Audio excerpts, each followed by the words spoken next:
Oh, I got one. I got one. I accidentally killed a teammate, but it doesn't matter. Good job, man. Yeah. Hello and welcome to this Warno 2v2 DEFCON 2 tournament game.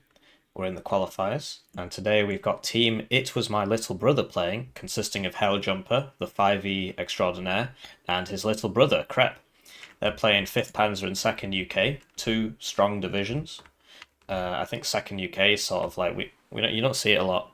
Um, it's a lot worse than it used to be because all of their stuff is like massively expensive.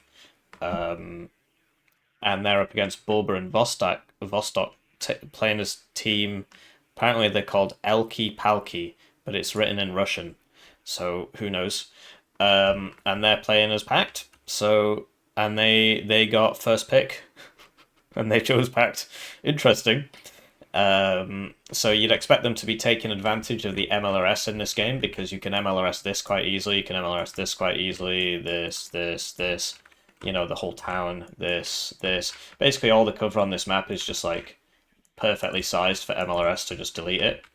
So you'd expect a fob, and we don't see one. So that's interesting.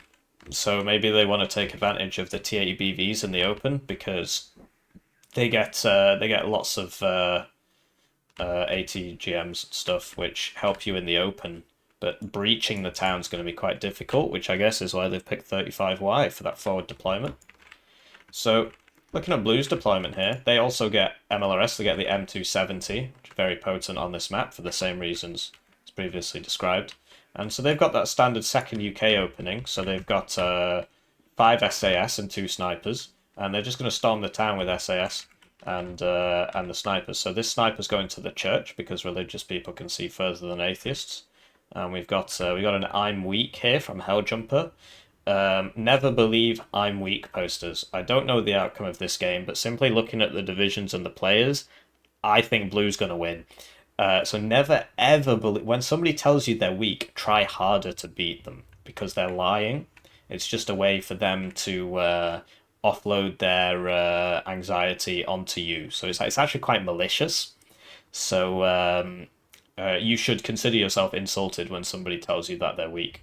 And thankfully, his little brother has called him out here. He's just said skill issue. So SAS backed up by Foxes. The 6th SAS is going over here. I would prefer to keep all the SAS in the town. If you need a forward deployed unit here, yeah, you can use that sniper if you really want to see here. That's a good spot. This isn't. Um, so it's because yeah, you want all those stingers together so that they can all hit a plane. Whereas one stinger here isn't really going to help you unless there's a helicopter, in which you're not going to one shot anything basically. So there's no point. So Foxes also helping out the SAS.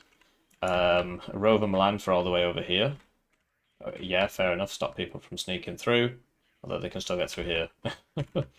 And then the heavy stuff's behind, right? So, you know, Gazelle Rockets is an interesting purchasing decision because I could have sworn I also saw. No, they must have taken it out over the course of the deployment. So the 5th Panzer player is arriving second, and he's bringing the Pioneers, the Pioneer Armburst, and the Leopard Blob. So, you know, Jaguars, Leopard 2, so 3 Leopard 2s and a Leopard CV, and they're relying on the SAS for the air defense. Which can work. It's more, but the thing is that the SAS have short range, so you won't be able to intercept the enemy. You'll only be able to avenge your dead tank.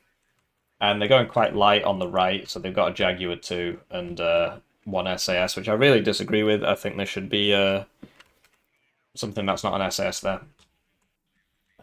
Anyway, switching to their opponent's deployment. Sorry for scratching my nose. I've got like seasonal allergies basically. I'm just a genetic dead end. Remember to like, comment, and subscribe. You should feel pity for me. Anyway, so we got some forward deployed AA here. So 3 forward deployed AA trucks, and then yeah, some recon, Spetsnaz OP anti-vehicle, Desaniki Metis, 2 regular Spetsnaz, Conkers, Desaniki BMD. It's going to be quite hard to beat the SAS. There's just not actually that much here. I mean, the Spetsnaz are decent, but they're outnumbered like 2 to 5 or something. And then he's Okay, so he's bought 2. I think the SAS probably going to kill that, but we'll see. And the other thing he's done is that, right, so this one he's crossed it, so these are both going to take slightly longer to reach where they're going. And it sounds pedantic, but it really can make the difference. So this one should surely be going there, and this one should surely be going there, because it's faster. And then you've got all the heavy stuff behind, so Razvedka... Oh, okay, so the Razvedka BMP2s are going over here. They intend to make a play there. If not now, then later. In fact, there's quite a strong investment over there and no smoke mortar. So, overkill, in my opinion. But yeah, massive overkill. I mean, you've put so many units there. Sort of understand the BRDM Conkers, because that can shoot over to here. But yeah, bit of an overkill. But yeah, I like the Cubs at the start. That's smart. And presumably some supply for our Cubs. Yes. So yeah, Vostock's also got to worry about Delta, right? So we'll cast the game, we'll do it from this perspective. Right, so they're off, and I'd like to take the time to thank the generous channel joiners. They get their names on the screen, they get the videos early, they get exclusive members-only videos, and they're the reason that I can afford to cast all these games between players that you haven't usually heard of. But I just want to cast as many of them as I can. I probably won't be able to cast all of them, simply because people aren't playing their games, and they're leaving it till the last second to play their games, which makes it obviously way harder for me to cast them, gives me less time to cast them before the next round starts. So, we do what we can, cast as many as I can, and I don't have to worry about ad revenue because of the channel joiners. And so these are dying to the planes quite predictably, but this Phantom doesn't have a gun. So, okay, so the Cubs were on attack move there, whereas they should just be stopped. And he really should have unloaded these straight away as soon as the planes started killing him. Because, yeah, he's lost them both, which is sort of what we expected, and the SAS did kill one. So this guy needs to get behind some buildings, because if he just stands there, he's going to die, because he's been spotted. I do like the BMP2s here, BMD2s even. Metis takes out the Fox, KPV, probably going to survive that Rover Milan. So decent start from Red. Waffles out now. This is really going to hurt because these Cubs are too far away, and this is going to get some kills, although probably only 2 kills. 1 kill. Jaguar HE gets the Metis squad. Could have moved that. And the Waffle going down is pretty big, and Red really need to get some resupplied infantry, and I've also noticed that they just neglected to buy a CV for this side. So I'm not sure why they only opened 1 CV. That is absolutely killer. They shouldn't be buying a grad. They need wheeled infantry and a CV up here as fast as possible, because they're losing the infantry fight, because their infantry just isn't as good as NATO infantry. They're relying more on their mechanized assets. But as the Leopard 2s show up, this is going to get pretty spicy. This Conkers really needs to be here so that it can start getting side shots, and that CV predictably went down because it was just sat around here as opposed to being behind here. So now that's a huge lead to blue, +5. And Vostock's finally twigged that he needed to buy CVs for Golf and Delta. Big problem, because Red actually had this zone first, so if they'd been a bit smarter about it, they'd be in the lead now. This KPV's just going to explode. Probably should have just left that there defensively instead of sending it down the main road there.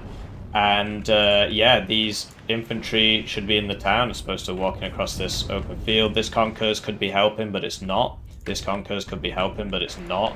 This guy could be reconning for them, but it's not. And yeah, these Razvedka BMP2s, there are 2, and they're not doing anything. They could be helping. The Grad is actually being used to great effect here. So that was a good grad there. Pushes the Leopard 2s out. It's not going to kill him, but it does mean that now this fire support can continue to play, whereas this fire support needs to relax, although they still have 1. There's Mostrelki never going to make it. So the Grad's not resupplying. They neglected to open FOB. Looks like he's selling the transport that this mortar came in, which is a mistake, because now he can't move it.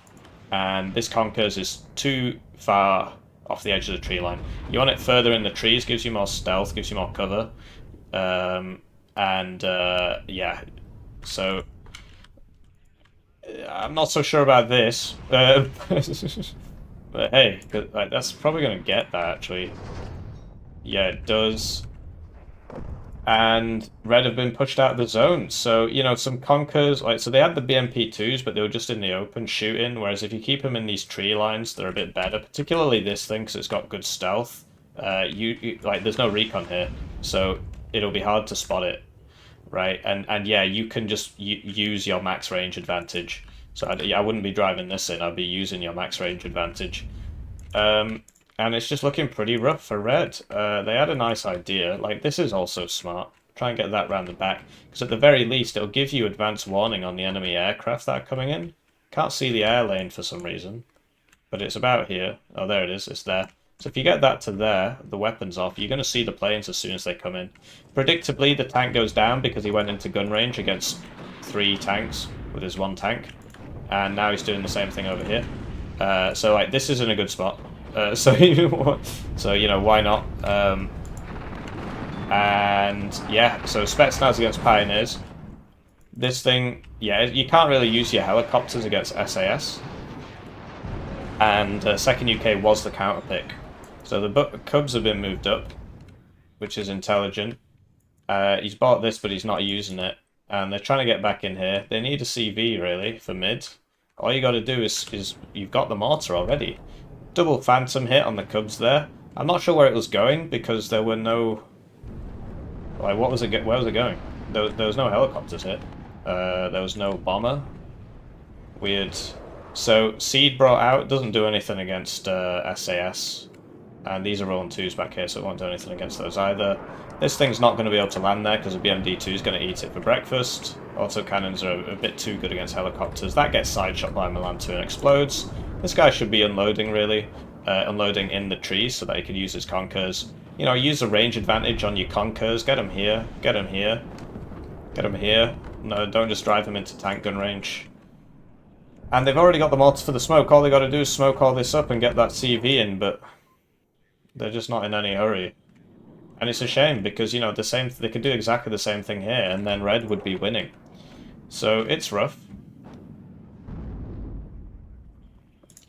Both of those BMD2s went down there, and these guys have 2 ticks off the max range gun. So if you'd just been a bit smarter about that, they'd be back here basically invincible to these things because you just wouldn't be able to get there in time.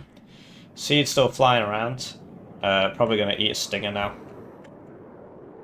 Okay. It's got high ECM. And yeah, cooler AA purchase. Not so sure about that because you can't really use the helicopters here against 2nd UK. And Blue are quite content, having won the opener. Blue is easier to play than Red, especially in the opener. There we go, that's finally been put there. If it was here, it'd be shooting, I guess. I don't know. But there you go. He got a side shot off on that one. So that was nice. And he's put in... What's the point? Why is this here? What you need is a smoke mortar. And so he's bought the CV tank, but he's not bought the smoke mortar. He's got the smoke mortar back here, and his mate's got a CV, so all he's got to do is smoke up all this. To be honest, he needs to deal with these 2 first. And this is out of Conkers. This can be brought up to fire Conkers at those leopards. So yeah, they're known as smoking.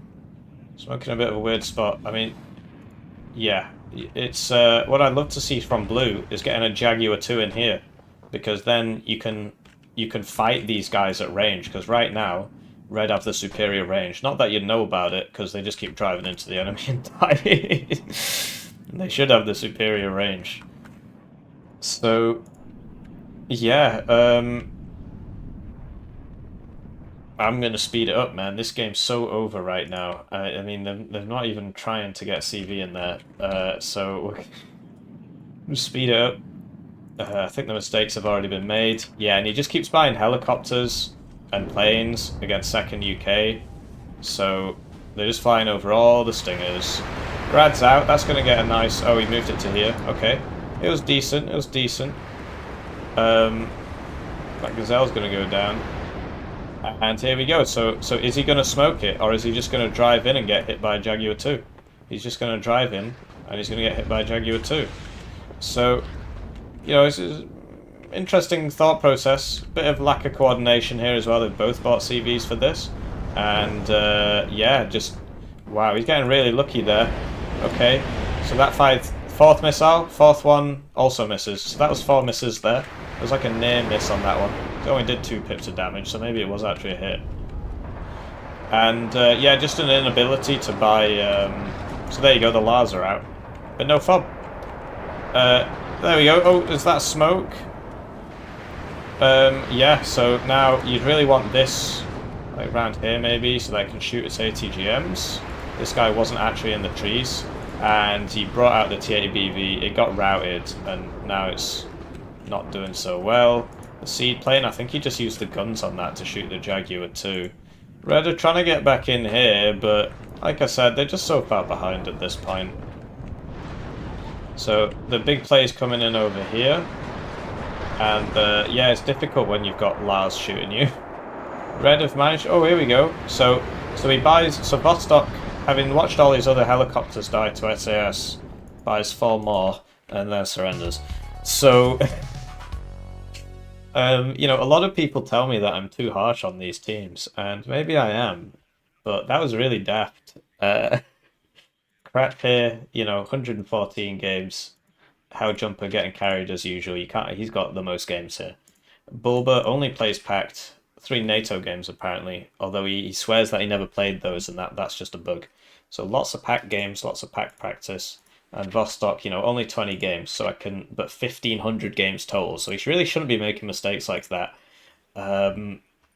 Yeah, it was just the opener was not great, and then some of the decisions Red made were not great. Like, why is this guy bringing half grads when Bulba could instead bring regular grads? Like, they didn't open fob for their grads, although this game didn't last long enough for that to matter. Sending in helicopters against second UK. Not using your range advantage, just driving into the enemy and dying. Poor smoke play for the CVs. Yeah, there's lots to think about. Please do let me know what you think. Am I being too harsh? Should I be nicer? I mean, I am a good person, and I'll see you around.